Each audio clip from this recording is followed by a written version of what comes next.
आज डिग्री और रेडियन के बारे में देखने जा रहे हैं।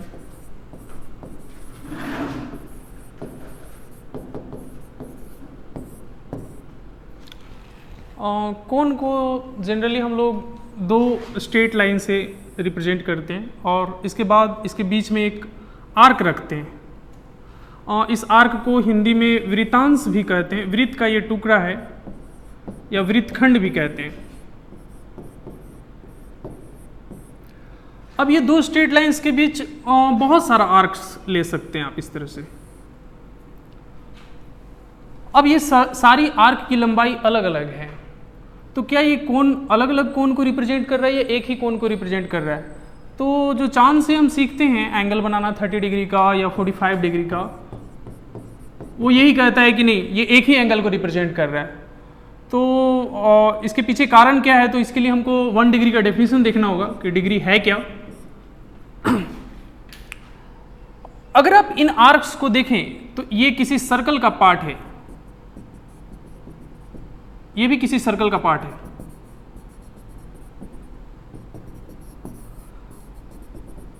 और ये जिस सर्कल का ये पार्ट है, टुकड़ा है, आप उसका हिस्सा देखें, ये कैवां हिस्सा है। अगर ये 1/10 पार्ट है, ये आर्क अगर इस अपने सर्कल का 10वां हिस्सा है, तो ये भी 10वां हिस्सा ही होगा, तभी ये सभी एक एंगल को रिप्रेजेंट कर रहे हैं। तो 1 डिग्री के डेफिनेशंस में ये एक्सप्लिसिट है। तो 1 डिग्री का डेफिनेशन क्या है? हमारा जो पहला सवाल है, what is A degree?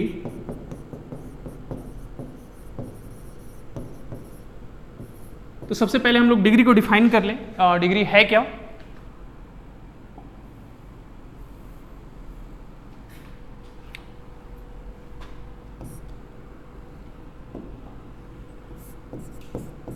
A 1 degree is 1/360th part of the circumference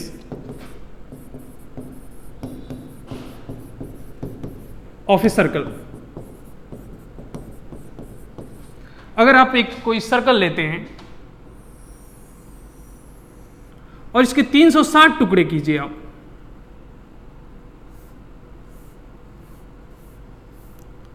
तो एक टुकड़ा जो है वो 1 डिग्री को रिप्रेजेंट करता है। 1/360वां हिस्सा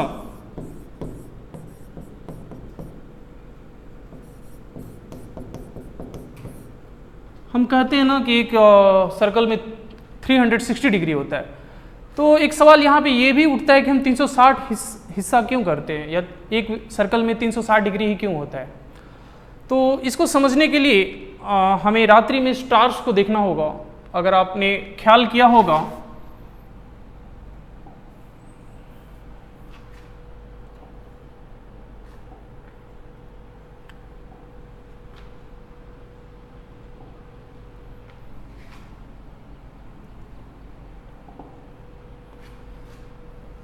तो तारे जो हैं अपनी एक जगह पे स्थिर नहीं है, ये मूव कर रहे हैं, कंटिन्यूसली मूव कर रहे हैं।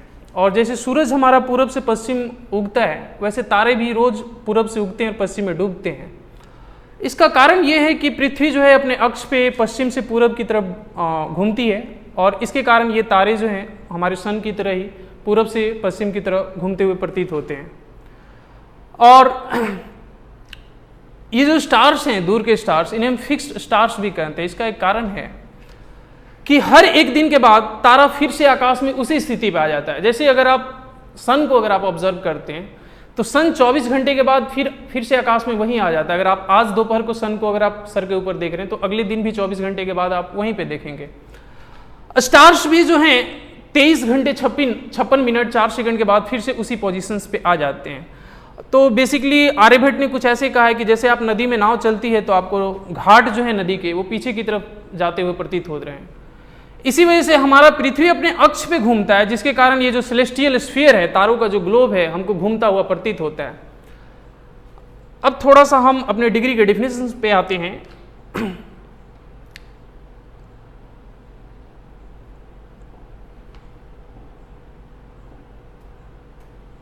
हमारे पास सोलर डे जो है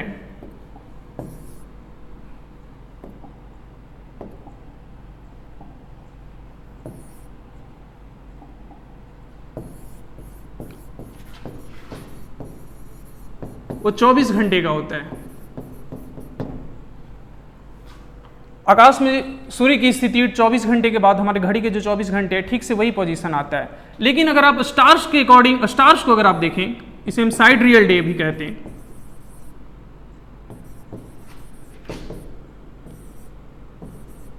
तो ये कोई 23 घंटे 56 मिनट 4 सेकंड का होता है। यानी अगर कोई स्टार आपको सर के ऊपर दिखाई दे रहा है तो अगले 23 घंटे 56 मिनट के बाद फिर से वहीं पे दिखाई देगा। ये थोड़ा सा फर्क है सूर्य के से अगर हम तुलना करते हैं और पृथ्वी का एक चक्र का, और अगर तारों से तुलना करते हैं पृथ्वी के एक चक्र का, तो ये फर्क 4 मिनट का कोई है। इसके कारण जो है तारे जो हैं प्रतिदिन जो हैं हर शाम जो है थोड़ा थोड़ा सा शिफ्ट कर रहा है सूर्य की तुलना में, और एक साल होते होते पूरा एक सर्कल पूरा कर लेता है। तो स्टार्स जो है बेसिकली आकाश में अगर हम सूर्य से तुलना करें तो 360 डेज में एक सर्कल पूरा करता है। ये काफी क्लोज है, ईयर की जो लंबाई है 365 दिन उसके काफी क्लोज है, और इसे आप अप्रोक्सीमेशन के तरह समझ सकते हैं। 365 के काफी क्लोज वैल्यू जो है, या आप एक कन्वीनियंट फिगर के रूप में देख सकते हैं। कन्वीनियंट होने का एक कारण यह हो सकता है कि 360 को आप आसानी से डिवीजन कर सकते हैं 12 into 30। अगर 12 into 30 आप करते हैं तो ये 30 जो है ये मून साइकिल को रिप्रेजेंट करता है। पृथ्वी का के चारों तरफ चंद्रमा का एक चक्र जो है 30 दिन में पूरा होता है। पूर्णिमा या अमावस्या जो है ठीक 30 दिन के बाद आती है। तो 360 डेज में रात्रि में जो तारे हैं एक सर्कल पूरा करते हैं। तो इस तरह से 1 डिग्री का डिफिनीशन ये है कि एक दिन में तारा जितना मूव करता है हमको वो हमारा 1 डिग्री है। तो 1 degree is the amount by which stars turns in 1 day। तो बेसिकली आजकल जो हम कोण में को मापने के लिए डिग्री का उपयोग करते हैं, एस्ट्रोनॉमी से आया। उसके पीछे कारण यही है कि स्टार सर्कल में मूव होते हैं और 360 दिन में एक चक्र पूरा कर लेते हैं। तो एक दिन में वो जितना मूव करता है उसको हम 1 डिग्री कहते हैं। ठीक है, ओके।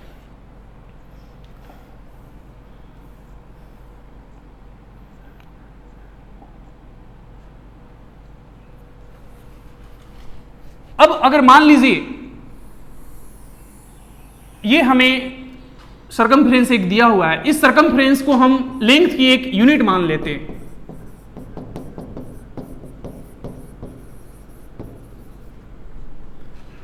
तो इस यूनिट में जो 360वां हिस्सा होगा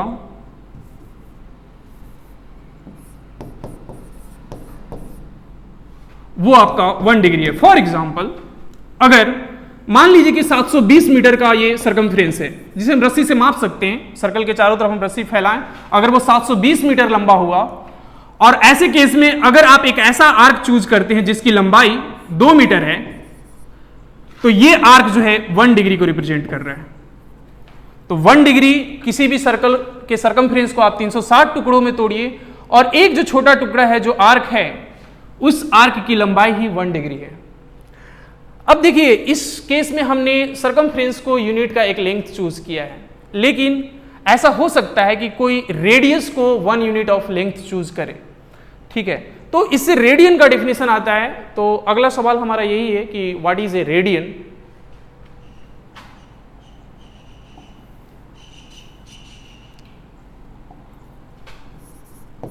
our next question is what is a radian. मान लीजिए हमारे पास एक सर्कल है और इस सर्कल की त्रिज्या जो है 2 मीटर है, और हम डिसाइड करते हैं कि हम 2 मीटर का आर्क लेते हैं।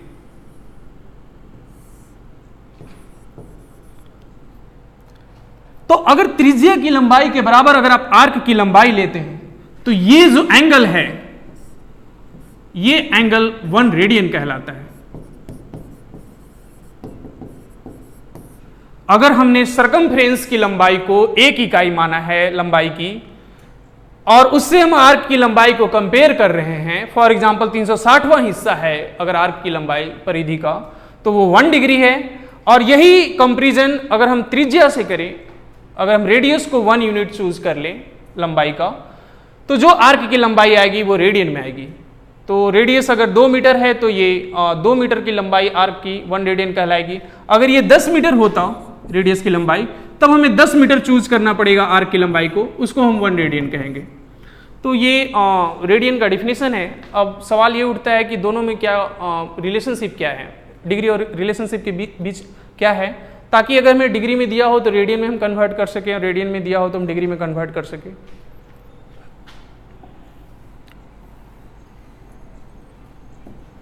Our next topic is relationship between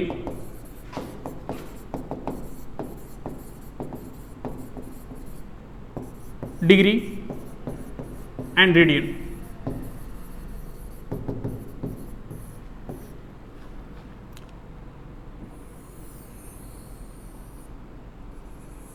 किसी भी सर्कल की त्रिज्या और परिधि जो है हमेशा एक अनुपात में बढ़ती है, वो हमेशा एक अनुपात में होते हैं। अगर आपने रेडियस को 2 गुना बढ़ाया है तो आपका सरकमफ्रेंस भी 2 गुना बढ़ेगा। इसका मतलब यह है कि सरकमफ्रेंस और त्रिज्या का जो रेशियो है वो हमेशा एक फिक्स्ड नंबर है। इस नंबर को आज हम 2 पाई कहते हैं। आप देख सकते हैं कि अगर आप रेडियस को 3 गुना कर रहे हैं तो सरकमफ्रेंस भी 3 गुना हो जाएगा और ये दोनों कैंसिल हो जाएंगे और सरकमफ्रेंस का और रेडियस का जो रेशियो है वो एक हमेशा कांस्टेंट होता है। अगर आपने रेडियस को 10 गुना किया तो आपका सरकमफ्रेंस भी 10 गुना ही बढ़ेगा। ये सर्कल की प्रॉपर्टी है। सर्कल आप तभी कंस्ट्रक्ट कर सकते हैं जब ये रेशियो हमेशा फिक्स हो, अदरवाइज वो सर्कल नहीं होगा। तो आप देख सकते हैं कि सरकमफ्रेंस बाय रेडियस एक फिक्स्ड कांस्टेंट वैल्यू है इन दोनों का रेशियो। तो सरकमफ्रेंस इज इक्वल टू हो जाएगा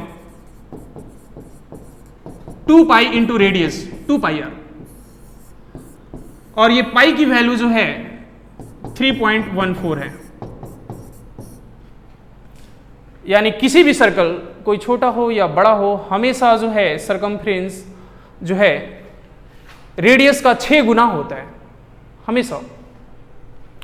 अब इसके आधार पर हम जो है इन दोनों के बीच, डिग्री और रेडियन के बीच रिलेशनशिप को एस्टैब्लिश कर सकते हैं।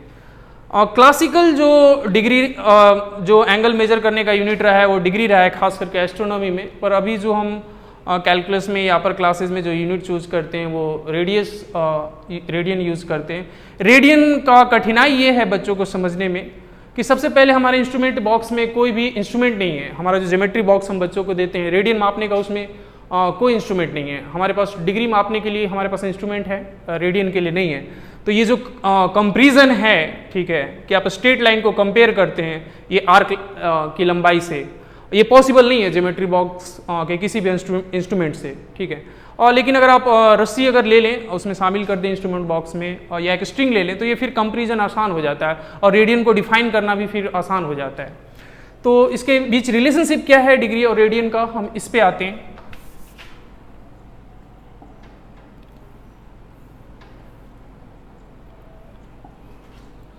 तो हम लोगों ने अभी ये देखा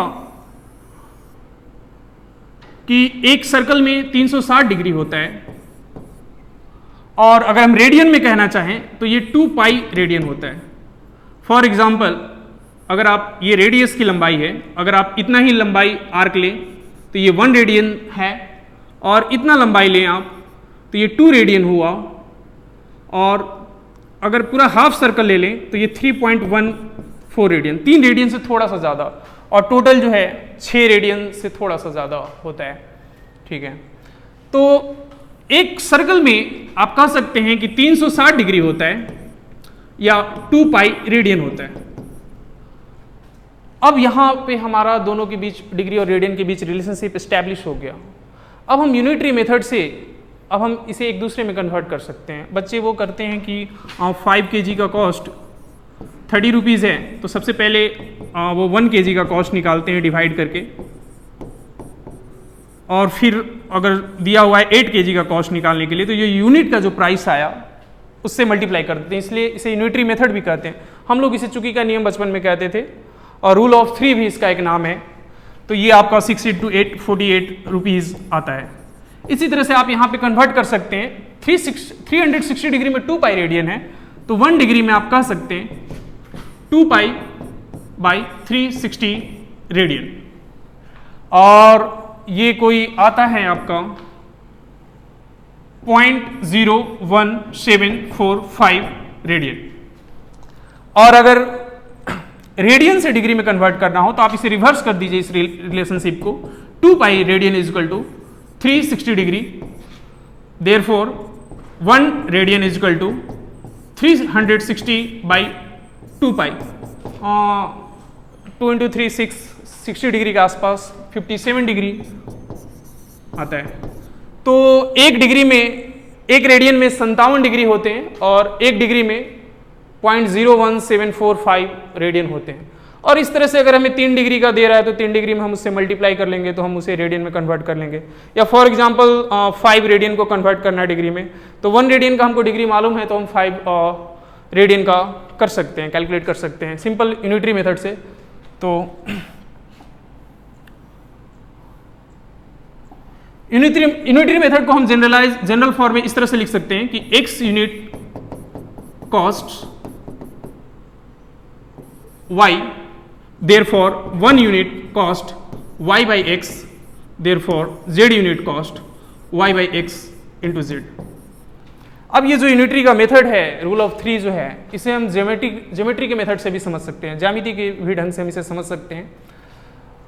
ज्योमेट्रिकली ये इक्विवेलेंट है, सिमिलर है, सिमिलर ट्रायंगल्स का जो कॉन्सेप्ट है, समरूप त्रिभुज का जो कॉन्सेप्ट है, वो जो ज्यामिति का सिद्धांत है और ये अर्थमेटिक का जो सिद्धांत है, दोनों इक्विवेलेंट है, दोनों सिमिलर हैं।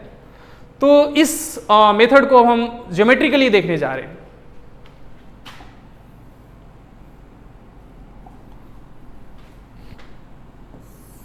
ये हमारे 2 समरूप त्रिभुज हैं, 2 सिमिलर ट्रायंगल्स हैं,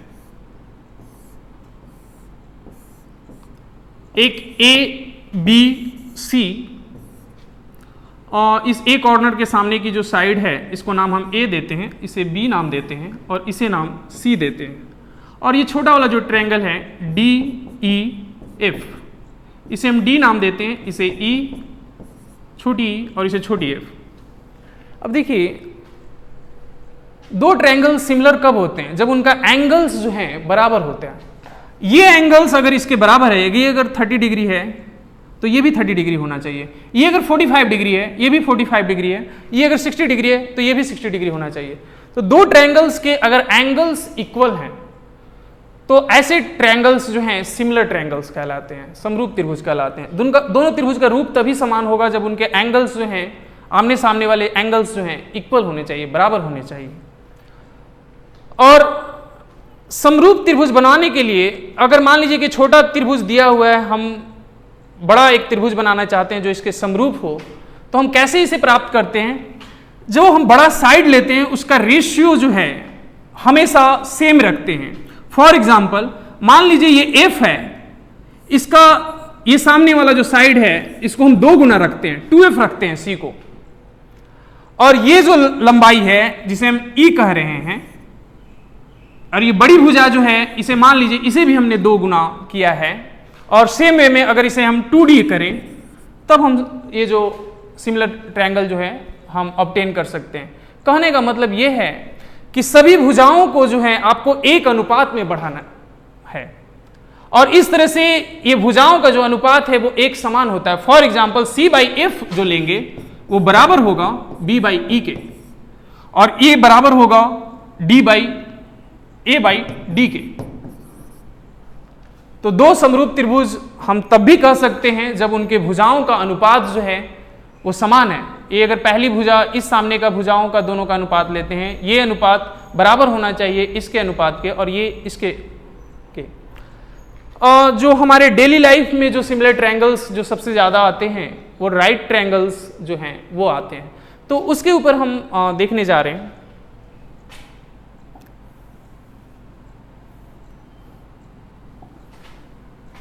ये हमारा एक राइट ट्रायंगल है और ये एक दूसरा राइट ट्रायंगल है। राइट ट्रायंगल में हमेशा जो है एक एंगल जो है 90 डिग्री का होता है। मान लेते हैं इसका ये 90 डिग्री का है और इसका ये 90 डिग्री का है। तो बाकी जो दो बचे हुए एंगल्स हैं इसमें से कोई भी एंगल अगर इक्वल हो जाता है, फॉर एग्जांपल ये अगर 30 डिग्री का है तो ये भी 30 डिग्री का अगर है, तो ऐसे दो त्रिभुज को हम समरूप त्रिभुज सिमिलर ट्रायंगल्स कहेंगे। ऐसा क्यों? पिछले केस में तो हमने कहा कि सारे कोन्स जो हैं बराबर होने चाहिए, पर अगर आप देखें तो किसी भी त्रिभुज में जो टोटल एंगल होता है वो 180 डिग्री का है। तो अगर इन दोनों का सम जो है अगर हम 180 डिग्री से घटाएं तो यहाँ पे 60 डिग्री आएगा और यहाँ पे भी 60 डिग्री आएगा। तो तीसरा जो कंडीशन है कि किसी भी त्रिभुज के तीनों कोनों का सम जो है 180 डिग्री होता है, तो वो ऑटोमेटिकली इसको सेटिस्फाई कर देता है कि वो तीसरा एंगल भी बराबर ही होगा। तो किसी भी दो राइट ट्रायंगल में अगर मात्र एक एंगल जो है एक दूसरा एंगल इक्वल हो जाता है, तो ऐसे दो राइट ट्रायंगल्स को हम लोग सिमिलर राइट ट्रायंगल्स कहेंगे।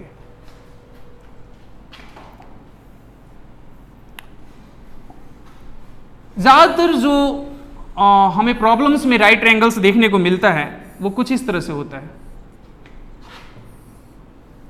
मान लीजिए इसे नाम दे देते हैं ए, बी, सी, डी, ई, और इसके साइड्स के भी नाम दे देते हैं। इसे नाम ए देते हैं और इसे नाम डी देते हैं और इसे नाम बी देते हैं, और ये जो है आपका मान लीजिए ए है। तो हम ऐसा कह सकते हैं कि डी यूनिट्स चलने पे ए ऊंचाई बढ़ती है तो बी यूनिट्स चलने पे कितनी ऊंचाई बढ़ेगी, और ये नाम थोड़ा सा हम डिफरेंट रख लेते हैं, इसे एक्स रख लेते हैं क्योंकि ए नाम यहां पे भी है। डी यूनिट चलने पे ए ऊंचाई बढ़ती है तो बी यूनिट चलने पे कितनी ऊंचाई बढ़ेगी। तो इसे अगर यूनिटरी मेथड से करें तो चूंकि डी यूनिट्स अगर हम चल रहे हैं तो ए हाइट इंक्रीज कर रही है, इसलिए 1 यूनिट चलने पे ए बाई डी, और इसीलिए बी यूनिट चलने पे ए बाई डी इंटू वी। अगर इसे सिमिलर ट्रायंगल्स में जो रेशियो का जो पार्ट है अगर वैसे सॉल्व करने के देखें तो a by D is equal to हम लिख सकते हैं, या हम ऐसे कंपैरिजन करें पिछले केस की तरह, इसके सामने की भुजा को हम इससे रेशियो लेते हैं x बाई ए, और इसके भुजा का इसके सामने की भुजा से अगर हम रेशियो लें तो दोनों को हम बराबर कर सकते हैं। क्यों? क्योंकि दो सिमिलर ट्रायंगल्स में हमेशा जो है रेशियो जो है मेंटेन होता है। तो आप इससे भी x की वैल्यू आप कैलकुलेट कर सकते हैं। तो x इज इक्वल टू आपका आ जाएगा v बाई डी इंटू ए, और आप देख सकते हैं कि दोनों सेम आना चाहिए। दोनों सेम आया है या नहीं आया है, ए बी बाई डी और ये भी हमारा ए बी बाई डी। तो इस तरह से हम देख सकते हैं कि ज्यामिति का जो सिमिलर ट्रायंगल्स का मेथड है और अर्थमेटिक का जो यूनिटरी मेथड है दोनों सिमिलर हैं, दोनों इक्विवेलेंट हैं, दोनों में कोई फर्क नहीं है। चलते चलते एक जो डिस्कशन हमारा पिछला रह गया था कि उसमें थोड़ा सा एक एम्पिरिकल एविडेंस बताना रह गया था कि स्टार्स जो हैं सर्कल में मूव होते हुए मालूम पड़ते हैं। ठीक है, एक दिन के बाद तो ठीक है वहीं पे नज़र आते हैं। तो इसका एक एम्पिरिकल एग्जांपल ये है कि जो नक्षत्र हैं वो किसी खास मौसम में ही दिखाई देते हैं। अगर आप भारत में देखें तो मौसमों का जो प्रेडिक्शन है वो नक्षत्रों के आधार पे ही होता है। तो सूर्य से हम तुलना करते हैं, सूर्य की तुलना में तारे रोज शिफ्ट कर रहे हैं और 360 डेज में वो एक सर्कल पूरा कर लेते हैं, और इस तरह से जो सर्कल का 360 डिग्री का कॉन्सेप्ट है वो एस्ट्रोनॉमी से आया है। Thank you.